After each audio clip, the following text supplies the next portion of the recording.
Any highlight reel of this game should be titled 15, 20, 25 minutes, however long the video is, of Scotty Hazelton being an elite defensive coordinator. This game was horrific. My parents are Spartan fans, and they did not deserve the quality of team that took place on the field. They did not deserve this. I picked Washington to win, and I'm a Michigan fan, but I'm an unbiased Michigan fan. I'm a fair Michigan fan. I did not pick Washington to spite your team. I picked them because I thought that they were underrated.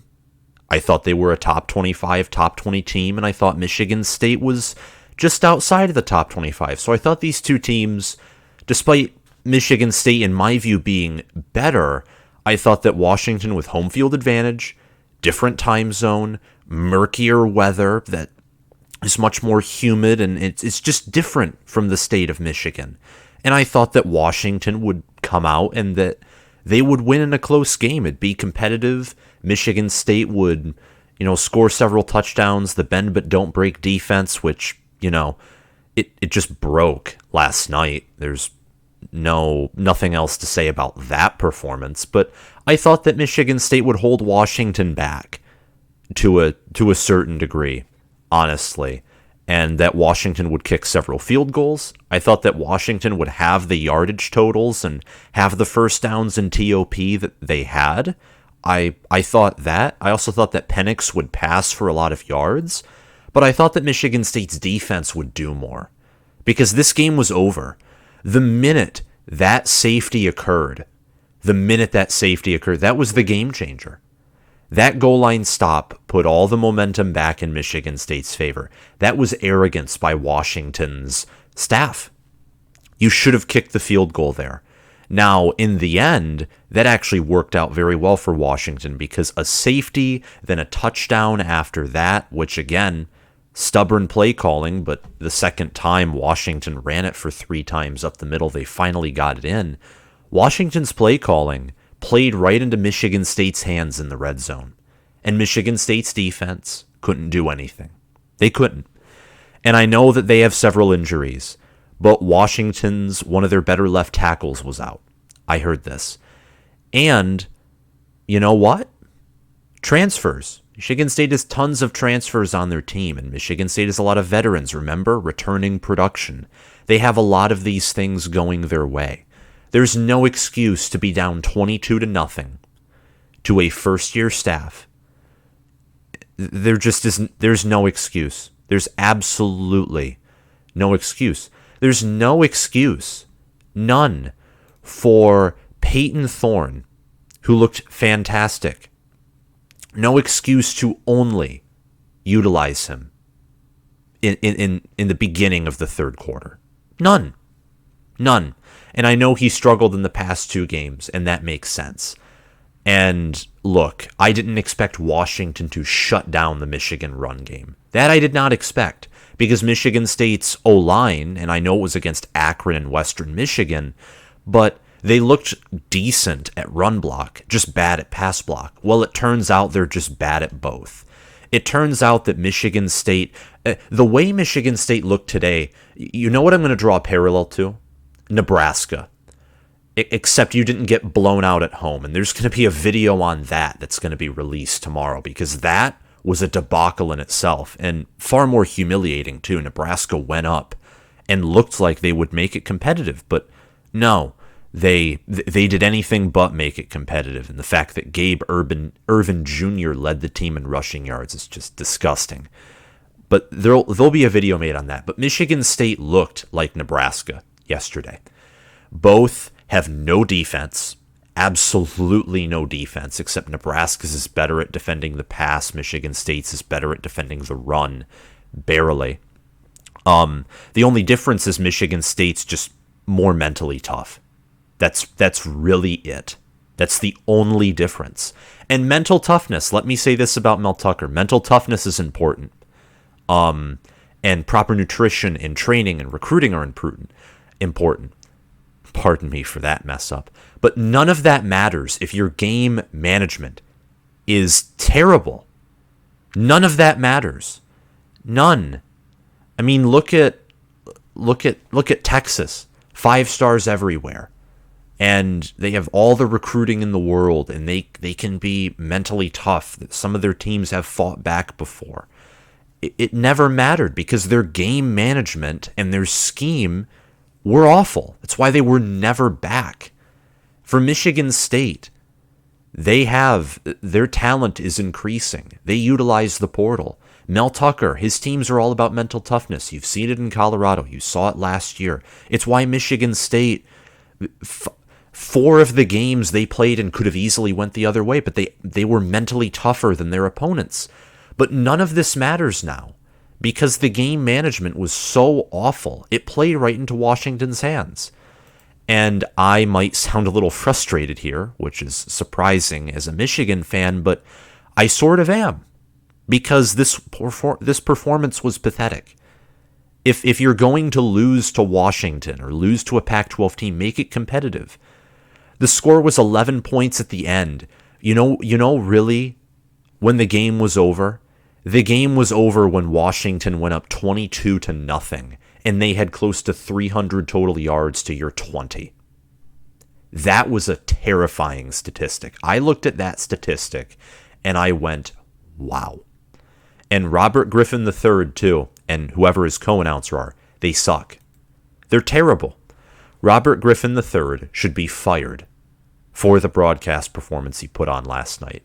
Not only humiliating MSU fans, but disrespecting Washington, too, by saying that MSU is still in the game in the third quarter when it's 36-14. What are you on? What are you doing? Pardon me. It's crazy. It's absolutely crazy. And this is where I just have to get to the analysis. Where I was wrong in last week's prediction was not the score. I was only 6 points off the total. Actually, I had Washington 33, Michigan State 28. But the sequence in how Washington beat Michigan State was completely different. I thought that Michigan State at the end of the day would still be the better team, but it'd be an upset. This was not an upset. There was a reason that Washington was favored by Vegas. There was a reason, despite the fact that I guarantee you most people were betting Michigan State to win this game. Washington was the better team, period, amen. And they matched up very well with Michigan State. 503 total yards, no turnovers, 24 first downs. They had less TOP than MSU. They were the more efficient team easily.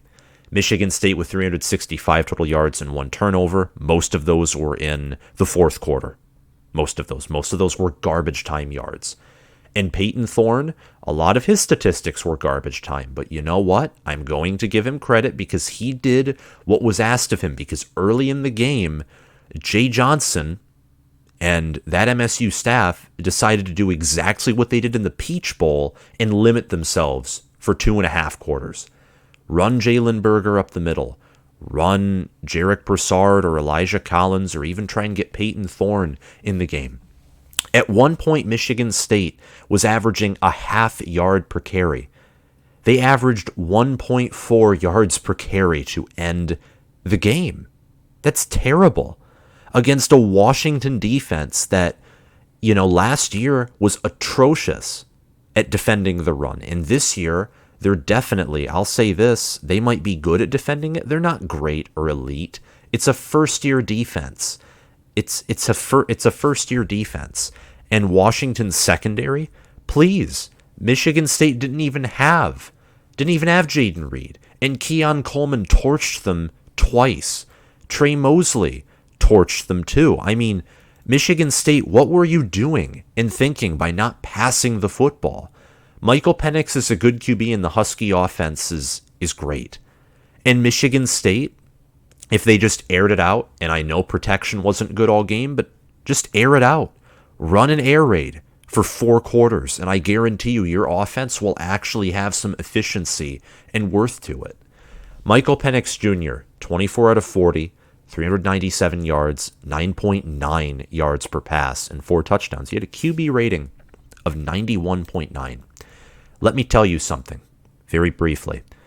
Penix has 10 passing touchdowns, 1,079 passing yards. He's second in the yards category, tied for fourth in the touchdowns. He has 1 interception. He has the 9th best QBR in the country. 9th best. Penix is doing something special. This Washington receiving core with Jalen Polk, Jalen McMillan, they're doing something special. They are absolutely doing something special here. And I forgot to mention Jalen Polk in my preview video, and some Washington fans were saying he's the best wide receiver. Well, yeah. And because I admittedly, Washington football isn't necessarily my strong suit, and I apologize for that. But after watching this game, yeah, it's clear. I know who Jalen Polk is, and I know that he's the best wide receiver on this team. He had 3 receiving touchdowns for 153 receiving yards. McMillan, he had a great game too, 94 receiving yards. He had a long of 47. Giles Jackson, who I mentioned just for his speed, he also tried to return some punts, but he only had 1 for 16 yards returned. He also returned some kicks. He really wasn't a factor outside of special teams. And Washington special teams, maybe that's why they weren't kicking field goals, I don't know, but they kicked one, a long of 26, and Peyton Henry was 4 of 4 on extra points. And Michigan State special teams, from what we could tell, was decent. Bryce Behringer was good. He had a long of 64, an average of 56 yards per punt. Kick returns, oh please, Michigan State didn't even find a way to take advantage of that. And Michigan State just has a lot of problems to solve. Also, going back briefly to Washington, they were able to run on Michigan State. And I know they had a long of 30 yards that really, puffed up the score. But Washington ran it just enough to get Michigan State on their heels. They ran it just enough and did it just efficiently enough to where it was somewhat, not as much as the pass game, but somewhat of an impact in the game to keep Michigan State's defense honest. And Michigan State has tons of problems to solve. Tons and tons of them. They have countless problems to solve. It's insane. Michigan State, Jacoby Windman, where was he? He had 1 solo tackle. No QB hurries. No sacks. No tackles for loss. Amir Speed, who I thought would be your best guy in coverage, was torched over and over and over again. Your secondary looks like last year's unit. Your front 7 somehow looks worse. And yes, injuries probably have something to do with that. Darius Snow being out. I heard that Jacob Slade didn't tackle with the team, but didn't travel with the team. But still, your D-line still made 2 goal line stands. Doesn't sound like Jacob Slade was causing too many issues. Honestly, your defensive tackle room is deep as it goes anyway. It's one of the deepest in the nation. And it did well tonight and yesterday in stopping the run. But here's the problem. Outside of that unit, everything else is issues relating to it. Everything else, whether it's coverage with linebackers or secondary, whether it's the overall pass rush, which there was an illusion that it was better, and Jacoby Windman is still good, but when Michigan State finally faced, a good offensive line or a Power 5 offensive line, it crumbled. There was no pass rush here. Penix had all day in the pocket. And finally, when they were getting home to him in the second half, I'm thinking to myself, it's garbage time. Washington doesn't need to play good anymore. They just need to burn clock. And not make stupid decisions. And Washington, by their coaching in the first half, they did not coach a good second half, by the way, because honest to goodness, if Michigan State just barely managed their game better, saved a few timeouts, that could have been a game in the fourth quarter. The reason it wasn't a game in the fourth quarter was because there were 2 timeouts already burned by the time that it was an 11-point game, which just speaks to the atrocious game management. Washington has proven itself to be a conference contender in the Pac-12. USC has faced no one. Washington faced, the best team between them and USC. Oregon beat BYU, who I thought was a top 5 team. So it looks like Georgia's just that good. and that Oregon probably had a fluke bad game against them because BYU's solid. They're a good team. And Oregon shredded them, probably let out some of their anger from that Georgia loss still on them. And that win by Dan Lanning, that was impressive. So Washington's a contender for the Pac-12. Same with USC, Oregon, and Utah. Those are the four for the Pac-12. If you're a Washington fan watching this, I've been talking about MSU more, and that's because that's more of the story here, but I'm going to spend some minutes here talking about your team. You're a contender in the Pac-12. You have your best team since probably the 2018 Chris Peterson team. You know, the team that lost to Ohio State in the Rose Bowl was really blown out, but they tried to make a comeback in that game. Except this unit's strength is the offense. Chris Peterson, from how I understand it at Washington, his strength was defense. And the one time his team had a legendary offense with, John, I think it was John Ross or Josh Ross and Myles Gaskin and Browning was the 2016 season, the one where they went to the playoff. Every other year, Browning, after that year, he wasn't as good as his 2016 year. Matt Lubick, who replaced Jonathan Smith, who was the legendary OC of that team, wasn't as good of an OC. And it was the defense that was always good. The offense was mostly rocky, pretty consistently in the Chris Peterson era, or above average. But the offense, from my understanding, is partially what made the 2016 unit special. If I'm wrong, correct me, but that's just my understanding, because 2016 Washington was a very underrated playoff team. It just was. They were tough mentally. They were just a great team. And for the first time since that year, I think that Washington has it, not the first time since that year, but they can contend for the Pac-12. And really, for the first time since that year, they have a chance to have a great offense. And I think they have a great offense here. And Michael Penix, he's making a comeback story. Injured last year, everyone accusing him of having a fluke 2020 year, which it looked like that last year. He is fantastic as long as he can stay healthy. And he looked a little banged up at the end of the game. So I don't know who Washington's next opponent is. I know it's an in-conference opponent. It is Stanford. If you get up on Stanford, and Stanford, you should beat Stanford. You should crush Stanford, just like you did in 2016, except the Stanford team is much worse than that Christian McCaffrey Stanford team. You should rest Michael Penix, because putting him and keeping him in for the whole game, like in the fourth quarter, I don't think that was good game management. I just don't, because he started to look banged up. He was getting hit, and with his injury history, and with how good he is when healthy, you do not want to risk him being injured. The Husky defense also stepped up in a huge way. They stopped the run, and they applied pressure. They got 2 sacks. They were huge on Peyton Thorne, by the way. 2 sacks, 5 tackles for loss, 4 passes defended. The Washington defense looked better than the Michigan State defense. Honestly, they stepped up in a big way. So this defensive unit is legit. Kalen Bohr and the staff that he has assembled look like the better staff too tonight. So Washington is a legit team, and I'm glad that I picked them to win and had them in my top 25 because, well, yeah, there were other things where I was completely wrong on, like Oregon, BYU. Penn State, they destroyed Auburn. And Colorado. This is where I'm segueing into Michigan State. Minnesota shreked Colorado. Like they shanked Colorado. And shreked is a term for shanked that me and my friends used in high school. It's weird, but ignore it. They destroyed Colorado, and Penn State destroyed Auburn. So, looking at those two, Michigan State's schedule just got tougher. Got a lot tougher. Minnesota, that's your next game. And Tanner Morgan's back to his old self. Muhammad Ibrahim can run it. Trey Potts can run it.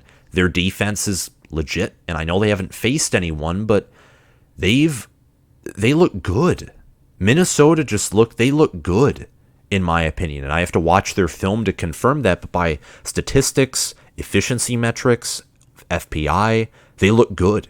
Penn State, they have a running back now in Nicholas Singleton. I don't know if they have an O-line. It didn't look like they had it against Purdue, But Singleton can make magic. He's averaging, Nicholas Singleton, listen to this, he's averaging 11.1 yards per carry. He's insane. He's insane as a freshman, even more insane than I thought he would be. Immediate impact guy.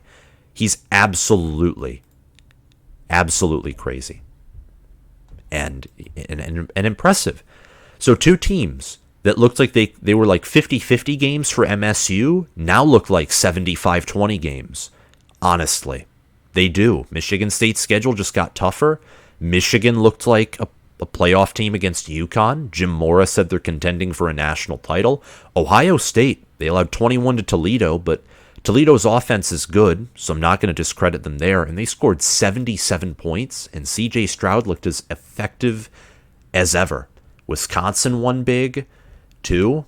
I don't think they're any good because it was against New Mexico State, but still it's worth noting Maryland survived and proved that they have some mental toughness. The road's tough for Michigan State. And if they play the way they did, for the rest of the year, this team could go 6-6. Very easily could go 6-6 or 7-5. And I look at this team and this unit, I don't think they'll play this bad of a game every time. And I think that, they match up better with the Minnesotas and Wisconsins of this world because they're run-heavy teams. And Washington, there's a chance that Washington might have the second or third best passing attack that Michigan State faces. It might be better than Maryland's and Michigan's, who would be behind Ohio State, the next best that Michigan State would face in the Big Ten. Game management looked awful. Absolutely awful. And what was Mel Tucker doing flying these players out on Friday? What was he doing? What goes into that decision making? You're changing time zones. The weather is different. My mother actually brought up a great point during the game. The altitude is different. It's different than Michigan. You're several hours away. You're different time zones away. It's a different environment. America is a big country. You could subdivide it into multiple different countries with different climates and different cultures. What are you doing? You send them out only 24 hours before the game begins. That's terrible prep. Terrible prep. And the game plan? What was the game plan? The same game plan used in the Peach Bowl? Run it up the middle. Run it up the middle. Oh, wait. We're down. We're in a position to lose. Pass, pass, pass. How about you pass, pass, pass for 4 straight quarters? You have Keon Coleman. When Jaden Reed gets healthy, that's going to help. You have Trey Mosley. You have Daniel Barker, who's a good tight end. You have Monterey Foster. Jalen Berger is better than I thought he was going to be, especially at receiving the ball. Pass, pass, pass. You don't have a run game against competent defenses. That's what this game so far has proven. And you don't think Wisconsin or Minnesota or Michigan or even Ohio State, you don't think their defense is going to shut down this O-line? They will. So what are you going to do? Peyton Thorne, he had an 80.9 QB rating, 30 of 42 for 323 yards and 3 touchdowns. Go to him. Go to him. He didn't quit. He didn't quit. He didn't flinch. He didn't make stupid decisions. And when he did, it was because everyone else around him failed, like the pick. It wasn't his fault that Jalen Berger tripped over turf and got the safety, which perpetually put the momentum in the Huskies' favor. That wasn't his fault. It wasn't. It wasn't his fault that the staff tried to run it up the middle and never trusted him to do anything until it was, 22-0. Michigan State and Jay Johnson should air raid it out. You don't have Kenneth Walker. You don't have an X-Factor running back. This game proved to me you don't even have Anthony Grant. Your running back room is deep, but if there's to be an individual player, like if we're to rank individual players in Big Ten running backs, if we're to rank rotations, depth, yours is up there. If you're to rank individual players, you're pretty far down the list. Muhammad Ibrahim, Braylon Allen, Blake Corum, even put in, Mayan Williams, C.J. Stokes, put in most of Michigan's running backs and Ohio State's running backs, put in Trayson Potts. A lot of running back rooms have, in my opinion, after this game, two running backs who are better than Jalen Berger. They're just better. And the Big Ten's deep there. Jalen Berger's still a good running back. He is. Jarek Broussard's a good running back.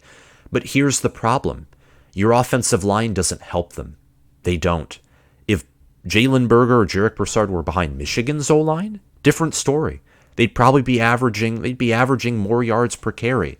And maybe because of the offensive line, these two running backs look worse than they actually are. In fact, that's probably the case the more I'm thinking about it.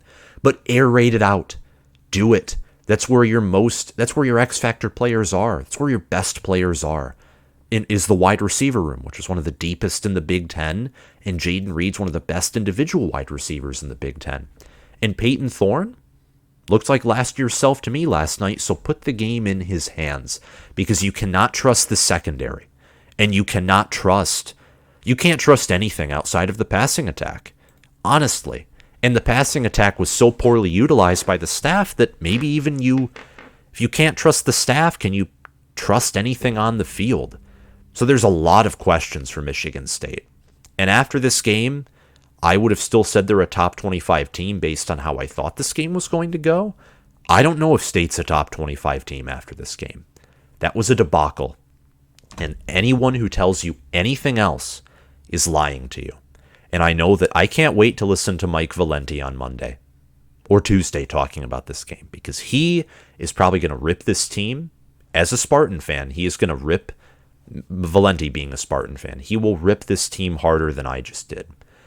And you know what? Road's getting tougher for both Washington and Michigan State, and both teams have stuff to look forward to. Except, 39-28. Video was formatted a little differently just because I was kind of ranting, but it was justified. That was a horrible performance by Michigan State. If you're a State fan or a Washington fan, let me know what you think down below. I'm very curious to get your thoughts and input. And that's all I have to say for this video. If you liked it, make sure to hit that like button, hit that subscribe button, click the notification bell, and comment your thoughts on this video down below. Thank you all for watching, and I'll see you guys around. Bye.